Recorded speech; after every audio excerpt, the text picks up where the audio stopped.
In today's video, I'm going to teach you how to create citations with Grammarly in just 5 minutes.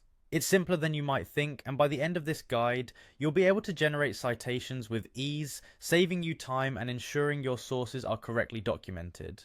First things first, open up your web browser and head over to the Grammarly website. If you have an account, click on the I have an account button, or alternatively just hit login if that option suits you better. Enter your email to proceed, then click on continue. This will take you directly into the Grammarly app. If you're new to Grammarly, you might need to spend a quick moment setting up your account, but for today, we'll assume you're already set up. Once you're in Grammarly, click on New Document. This is where you will create or edit your content. Now you need some material to work with, so it's time to find an article from a website. Head over to a site of your choice and pick an article that you want to summarize and cite. That could be anything from a magazine article to a blog post, as long as it's got the content you need. With your article in hand, go back to Grammarly and click on Write with Generative AI.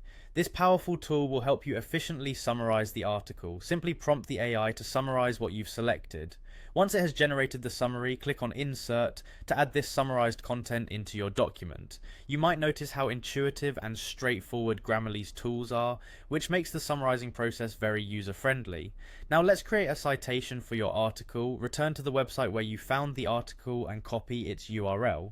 Then head back to Grammarly and prompt the AI to create a citation. You'll be prompted to paste that URL into the prompt.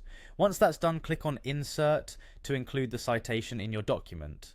The beauty of this process is that Grammarly can help ensure your citation is formatted correctly based on the style you need, whether it's MLA, APA, or any other common style. And there you have it. In just a few minutes, you've successfully summarized an article and created a citation using Grammarly. This streamlined approach not only saves time, but also ensures accuracy in your work. Remember, good citations are crucial for supporting your writing and giving credit to original authors, which in turn strengthens your argument or narrative. I hope you found this walkthrough helpful. Thanks for watching and happy writing.